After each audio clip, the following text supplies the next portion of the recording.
PM Narendra Modi ने महाकुंभ के समापन के बाद गुजरात के सोमनाथ मंदिर में पूजा अर्चना की। सोमनाथ मंदिर, जो कि शिव को समर्पित एक प्रमुख और प्राचीन मंदिर है, भारतीय हिंदू धर्म में अत्यधिक धार्मिक और सांस्कृतिक महत्व रखता है। प्रधानमंत्री मोदी का यह दौरा महाकुंभ के सफल समापन के बाद हुआ, जो एक धार्मिक आयोजन है और लाखों भक्तों को आकर्षित करता है। उनका सोमनाथ मंदिर जाना केवल आस्था का प्रतीक नहीं, बल्कि गुजरात से उनके गहरे जुड़ाव का भी संकेत है, क्योंकि यह उनका गृह राज्य है। सोमनाथ मंदिर, जो अपने ऐतिहासिक महत्व और धार्मिक स्थान के लिए जाना जाता है, भारतीय राजनीति में भी एक महत्वपूर्ण स्थल रहा है।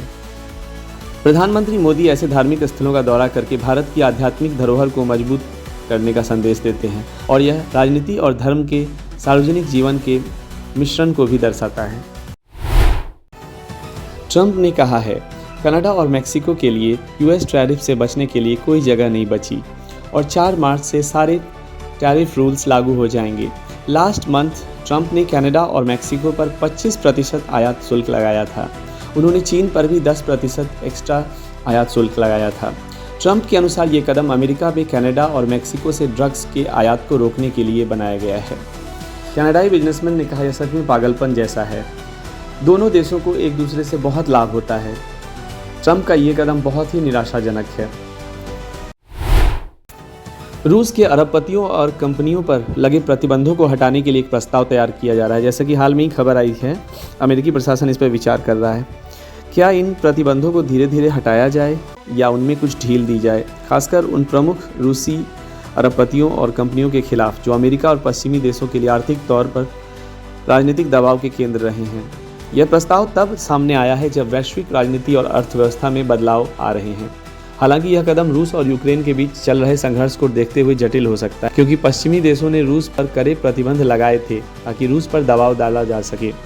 इन प्रतिबंधों का उद्देश्य पुतिन सरकार और उसके करीबी सहयोगियों को आर्थिक रूप से कमजोर करना था, ताकि वो यूक्रेन पे आक्रमण रोकें।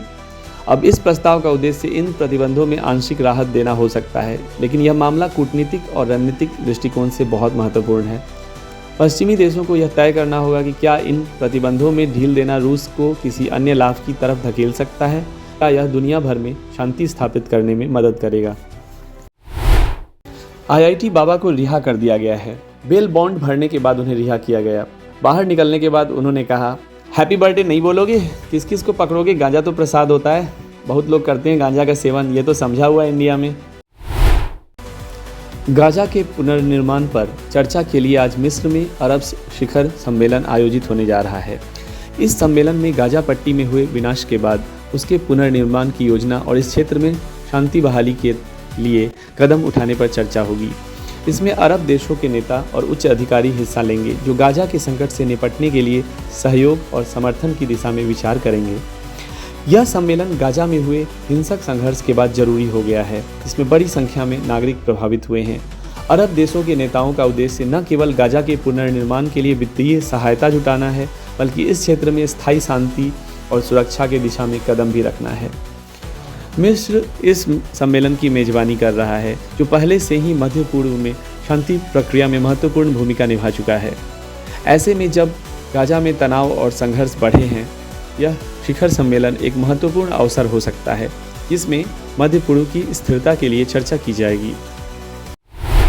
जेलेंस्की ने बताया, यूक्रेन के हित में यूरोपीय नेताओं का साझा प्लान अमेरिका के सामने पेश होगा। अमेरिकी मदद के लिए उन्होंने आभार व्यक्त किया। पोप फ्रांसिस को तीव्र श्वसन अपर्याप्तता एक्यूट रेस्पिरेटरी इनसफिशियंसी के 2 एपिसोड का सामना करना पड़ा। यह स्थिति तब होती है जब शरीर को पर्याप्त ऑक्सीजन नहीं मिलती या पर्याप्त कार्बन डाइऑक्साइड बाहर नहीं निकल पाता, जिसके कारण सांस लेने में कठिनाई होती है। पोप को इलाज और देखभाल प्राप्त हुई और वह ठीक हो रहे हैं। चूँकि पोप की उम्र 80 के पार है और उन्होंने 2021 में आंत की सर्जरी भी करवाई थी, इसलिए उनकी सेहत को लेकर चिंता बनी रहती है। पोप के डॉक्टरों ने यह आश्वासन देने की कोशिश की है कि उनका इलाज अच्छे से हो रहा है, लेकिन ऐसे स्वास्थ्य संकट को देखते हुए यह सवाल उठता है कि क्या वह अपनी भूमिका को जारी रख पाएंगे। स्टॉक मार्केट में मंगलवार को शुरुआत के साथ ही बड़ी गिरावट आई और बीएसई का 30 शेयरों का वाला सेंसेक्स ओपन होते ही 400 अंक फिसल गया, तो वहीं निफ्टी गिरकर 22,000 के आंकड़े से नीचे आ गया।